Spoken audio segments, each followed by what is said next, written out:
बिस्मिल्लाहिर्रहमानिर्रहीम अल्हम्दुलिल्लाहि रब्बिल आलमीन वस्सलातु वस्सलामु अला सय्यिदिल अंबियाइ वल मुरसलीन व अला आलिहि व अस्हाबिहि अकरमीन अजमईन अम्मा बाद। अल्हम्दुलिल्लाह अज़्ज़ा वजल। कल हम मीज़ान से पढ़े थे, मीज़ान के बारे में पढ़े, मीज़ान के बारे में बतलाया गया आपको। फिर किताब के बारे में पढ़े, फिर हिसाब, और फिर उसके बाद सुआल के बारे में पढ़े, यानी सवाल क़यामत के दिन जो सवाल जवाब होंगे उसके बारे में पढ़े। उसके बाद फिर पुल सिरात के बारे में पढ़े। फिर उसके बाद जो है हौज़े कौसर के बारे में बतलाया गया। और उसके बाद शफात के बारे में बतलाया गया। और शफात के बारे में ये भी बतलाया गया कि सबसे पहले शफात का आगाज करेंगे हमारे प्यारे आका जनाब मोहम्मद रसूलुल्लाह सल्लल्लाहु अलैहि वसल्लम।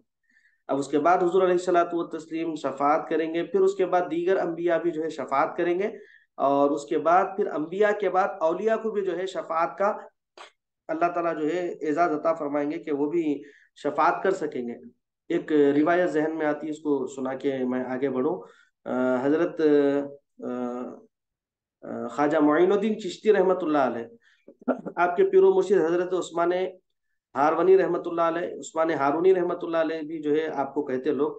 तो आपके एक मुरीद थे, और हजरत ख्वाजा मोइनुद्दीन चिश्ती रहमतुल्लाह अलैह के वो जो है पीर भाई होते थे। जब उनका इंतकाल हुआ तो हजरत ख्वाजा मोइनुद्दीन चिश्ती रहमतुल्लाह अलैह अपने मुरीद खास को लेकर जो है साथ में कब्रिस्तान गए।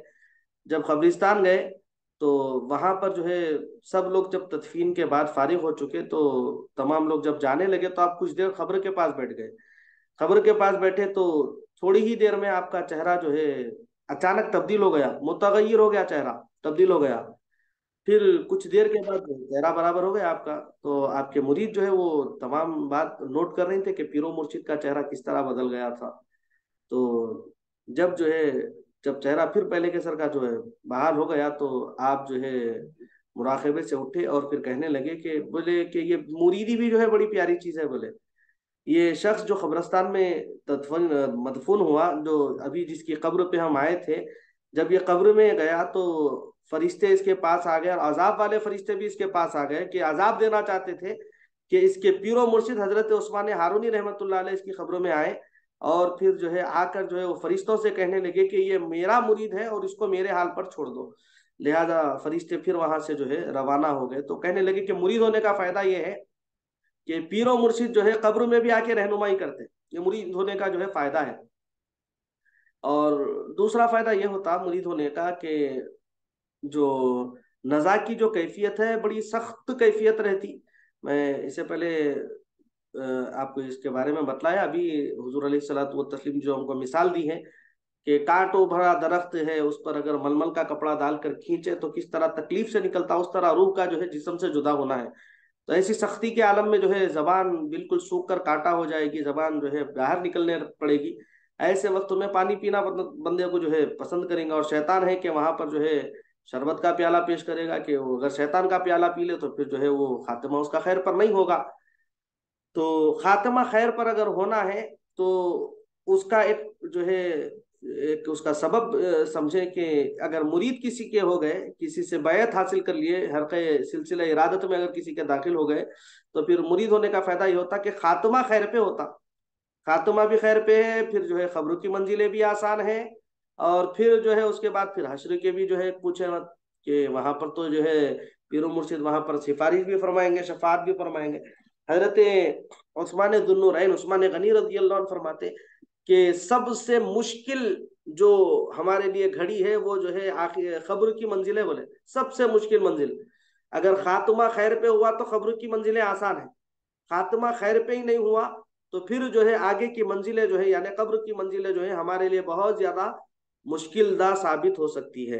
तो खात्मा खैर पे रहने के लिए हमेशा जो है दुआ भी करना है, इलाह आलमीन हमारा खात्मा खैर से फरमा, इज्जत की जिंदगी, ईमान वाली मौत अता फरमा, हमारा खात्मा बिल खैर फरमा। इस तरह जो है खात्मा खैर पे होने की जो है दुआ भी करना है, और आमाल सालिहा भी करना है। ऐसा नहीं खाली दुआ कर रहे फिर जो है जिंदगी जो है बदकारियों में गुजर रही, तो फिर जो है कोई उसका फायदा होने वाला नहीं है।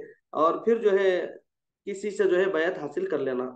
अक्सर जो है बतलाया जाता तरीकत की इस्तेलाह में कि जिसका कोई पीर नहीं होता उसका पीर जो है शैतान होता। बोले यानी अगर हम रहबर को लेकर अगर जिंदगी गुजारे तो फिर वो रहबर क्या करते, इहदिना सिरातल मुस्तकीम वाले रास्ते पर हमको चलाते। हमको रहबरी नहीं मालूम, जाने का रास्ता ही नहीं मालूम, तो फिर रहबरी कौन करेंगे हमारी? रहबरी करने वाला शैतान रहेगा। हम जो करेंगे उसको सही समझेंगे, जो कर गुजरेंगे बोले अच्छा करे गुजरी, अच्छा अच्छा हम जो है करे समझेंगे। इस तरह जो है रहबर की जरूरत है। तो अंबिया के बाद जो है औलिया भी जो है सिफारिश करेंगे, उसके बाद फिर उलमा भी सिफारिश करेंगे। उलमा के बारे में कल मैं आपको जो है मशहूर रिवायत भी सुनाया। इसी तरह शोहदा भी जो है शफात करेंगे, उनको भी अल्लाह ताला शफात का हक अता फरमाएगा। अब कल का मेरा एक सवाल कि हौजे कौसर किसे कहते हैं? हौजे कौसर किसको बोलेंगे? कल के सबक का जो हम पढ़े उसका सवाल है, हौजे कौसर किसको बोलेंगे? जरा जल्दी जवाब दीजिए, वक्त जो है कम है हमारे पास। जी, जी बोलिए, मास्टर साहबा बोलिए। अल्लाह ताला हुजूर अकरम सल्लल्लाहु अलैहि वसल्लम को एक हाउस देंगे जिसका नाम कौसर है। तो आप सल्लल्लाहु अलैहि वसल्लम अपनी उम्मत को उससे पानी पिलाएंगे क़यामत के दिन, क्योंकि उस वक्त बहुत ज्यादा प्यास लगेगी। सुभान अल्लाह, और सुभान, और वो पानी शहद से ज्यादा भी मीठा रहेगा, और दूध से भी ज्यादा वाइट सफेद रहेगा। और सुभान जब अल्लाह। वो पानी की खास बात यह है कि जब एक बार पीएंगा तो फिर उसको प्यास नहीं लगेगी। हाँ हाँ हाँ, सुभान अल्लाह। अल्लाह पाक हम सबको हुजूर अलैहिस्सलातु व तस्लीम के हाथों से जामे कौसर पीना नसीब फरमाए। बहुत जबरदस्त। अच्छा, सबसे पहले शफात कौन करेंगे? गुनाहगारों की सबसे पहले शफात कौन करेंगे? पैगंबर मोहम्मद मुस्तफ़ा हजरत रसूल मोहम्मद हजरत मोहम्मद मुस्तफ़ा सल्लल्लाहु अलैहि वसल्लम। सल्लल्लाहु अलैहि वसल्लम। अच्छा, उस शफात का नाम क्या है? उस शफात को क्या बोलेंगे? शिफात शिफात अज़मा। उदमा। उज़मा। शिफात उज़मा। और जिस और मकाम पर ठहर उसको कर शफात करेंगे उस मकाम को क्या कहेंगे? मुकाम महमूद। मकाम महमूद। अरे माशाल्लाह माशाल्लाह, जबरदस्त आप लोग जो है जहन में रखे हैं। अल्हम्दुलिल्लाह, अल्लाह युबारिक फी, अल्लाह आप लोग के इल्म में और इजाफा फरमाए। अच्छा, उलमा को भी सिफारिश का हक मिलेगा क्या? जी बिल्कुल मिलेगा। जी जी। सर। जी। हाँ, अपने जो है मैं तो हमारे हर स्टूडेंट को बोलता हूँ मैं कि उलमा से दोस्ती रखना, बल्कि अब जो है चूंकि यहाँ पर खवातीन हजरात हैं तो अपने बच्चों को जो है मसाजिद के अइम्मा से दोस्ती रखना सिखाइए। उनको बोलना कि मस्जिद के इमाम साहब से आप दोस्ती रखना, मौजिन साहब से आप दोस्ती रखना, दोस्ती इतनी रखना कि आप अगर जो है एक वक्त पे अगर मस्जिद को नहीं पहुंचे तो मौजन साहब पूछना क्या बाबा क्यों नहीं आए बोल के। एक वक्त में मस्जिद को नहीं पहुंचे तो इमाम साहब पूछना क्या बात है आप नजर नहीं आए बोल के। जी साइंटिस्ट, क्या सवाल है आपका? मेरा सवाल ये है कि उलमा का मतलब बहुत सारे लोग अलग समझते हैं। अब फॉर एन एग्जांपल कि जैसा आप जामिया निजामिया के स्टूडेंट हो और जो आपको पढ़ाए हैं और अभी वहां पर जो है उनको ही उलमा समझते। उलमा का डेफिनेशन जरा क्लियरली बताइए ना कि उनको बोलते कि क्या है और उनके ऊपर अमल भी हम कैसा करें। देखिए, आलिम, लफ्ज आलिम किसको बोलते हैं? जिसको अल्लाह ताला शरीयत का इल्म दिया, लफ्ज आलिम उसको बोलेंगे। ठीक है।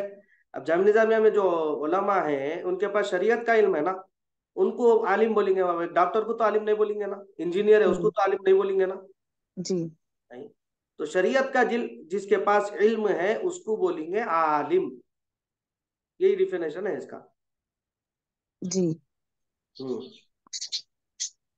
और कुछ समझ में आया? I hope you understand. जी जी अल्हम्दुलिल्लाह। फिर बच्चे कैसा समझें कि ये इनके पास शरीयत का इल्म है, और क्योंकि जल्दी जल्दी भटक जाते हैं। हाँ, तो शरीयत का इल्म देखने से ही समझ में आता ना जी, अमल से जो है। अल्लामा इकबाल का मशहूर शेर है, देखिए, अमल जी। से जिंदगी बनती है जन्नत भी जहन्नम भी, ये जी। खाकी अपने फितरत में ना नूरी है ना नारी है बोले। नूरी है ना अब ना जी। अगर आलिम अगर रहे तो अमल भी रहेगा ना उनके पास, बेअमल तो नहीं रहेंगे उन्होंने। अब आलिम है कहते हैं उन्होंने जो है दाढ़ी मुंडा लेके फिर रहे हैं, उन्होंने टोपी नहीं फिर रहे हैं, जुल्फे संवार के फिर रहे हैं, पैंट शर्ट पहन लेके फिर रहे हैं, तो उनको आलिम तो नहीं बोलेंगे ना। नहीं, आलिम यानी उनके अमल से जाहिर होना कि उन्होंने आलिम है। आलिम जी। बात है उनके अमल से जाहिर होना हो।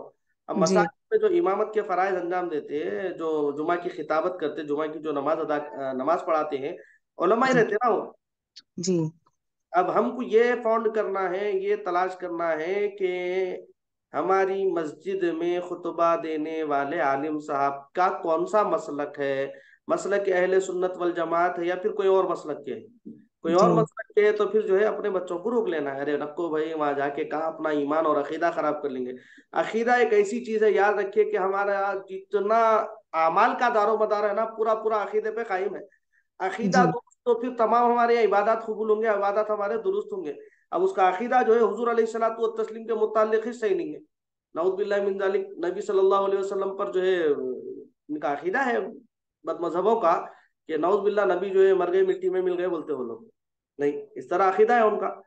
वो जो है इस जी तरह जो है नबी सल्लल्लाहु अलैहि वसल्लम के बारे में उनकी किताबों में लिखे हुआ है, मेरे पास किताबें मौजूद है उनकी, जो लोग खबासतें लिखी है अपनी, अपनी जो है जो गुस्ताखियां लिखे वो, कि नौज बिल्ला हुजूर अलैहिस्सलातु वस्सलाम को इल्मे गैबी नहीं था, बोले वो लोग।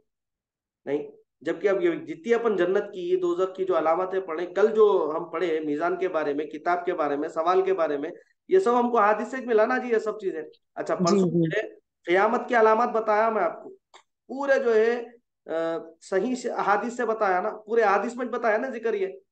जी नहीं, मैं कुरान की आयतों का रेफरेंस दिया आपको, अल्लाह ताला फला आयत में फला फरमाए, फला आयत में फला फरमाए बोल के, किसका रेफरेंस जी। दिया आपको? हदीस का। हाँ हदीस हदीस का का दिए। हुजूर अलैहिस्सलातु तस्लीम के कौल को, हुजूर अलैहिस्सलातु तस्लीम का कौल फिल अमल। तो हुजूर जो है क़यामत तक क्या होने वाला है वो भी बताए, क़यामत के बाद क्या होने वाला है वो भी बताए, जन्नती कौन है दोजखी कौन है वो भी बताए हुजूर, जन्नत में कैसे लोग जाएंगे, दोजख में कौन से लोग जाएंगे, फिर जन्नतियों को कैसे कैसी नेमतें मिलेंगी, फिर दोजखियों को क्या क्या होगा, वो तो सब चीजें बताए ना हुजूर अलैहिस्सलातु तस्लीम। नहीं, अब जी उसके जी बाद सब मानने के बाद, सब जानने के बाद भी हम ये बोल रहे हैं, अगर कोई ये अकीदा रख रहे हैं कि नाउज़ु बिल्लाहि मिन ज़ालिक, हुजूर अलैहिस्सलातु तस्लीम को इल्मे गैब नहीं था बोले, तो अब उसको क्या बोलेंगे? अकलमंद बोलेंगे या बेवकूफ बोलेंगे? बेवकूफ जहन्नमी। बेवकूफ, जहन्नमी भी बोल दे रहे हैं माशाल्लाह। तो अब ऐसे ऐसे लोगों को, अपने हमारे बच्चों को जो है हम दूर रखेंगे ऐसे लोगों से, बोलेंगे भाई ऐसे लोगों की दोस्ती रखो, ऐसे लोगों की दुश्मनी रखो, दूर रहो, खुश रहो, बोलेंगे ऐसे लोगों से। जी ऐसे लोगों से जो है उनको जोड़ेंगे जिनका अकीदा मजबूत रहना, जिनका जी अकीदा सही रहना। फातिहा देखिए, इस्लाम का कोई अहम जुज नहीं है, जहन में रखिए, अभी बात हो रही थी ना किसी से फातिहा के बारे में, फातिहा कोई जी अहम जुज नहीं है, फातिहा नहीं दिला तो भी उन सुन्नी बाकी रहता। सुन्नी बाकी रहने के लिए हुजूर के बारे में उसका अकीदा सही होना, देखिए बिल्कुल। हुजूर अलैहिस्सलातु तस्लीम के बारे में अकायद उसके सही रहना, तो उन सुन्नी बाकी रहता। हुजूर जी के चाट पे जो है गुस्ताखी कर दिया, फातिहा पे फातिहा दे रहा, फातिहा पे फातिहा दे रहा, तो कोई उसका जो है ईमान कामिल होने वाला नहीं है। हुजूर से मोहब्बत उसको सच्ची रहना, अकीदत सच्ची रहना उसकी, तो जो है जी वो सुन्नी बाकी रहता और सुन्नी कायम रहेंगे। और तो जी मसाजिद में जो अइम्मा है, जो खुतबा है, वो ऐसे है कि जो आलिम है, उनका इल्म व फजल, चूंकि पहले में जब जुमा का खिताब होता तो भी जो है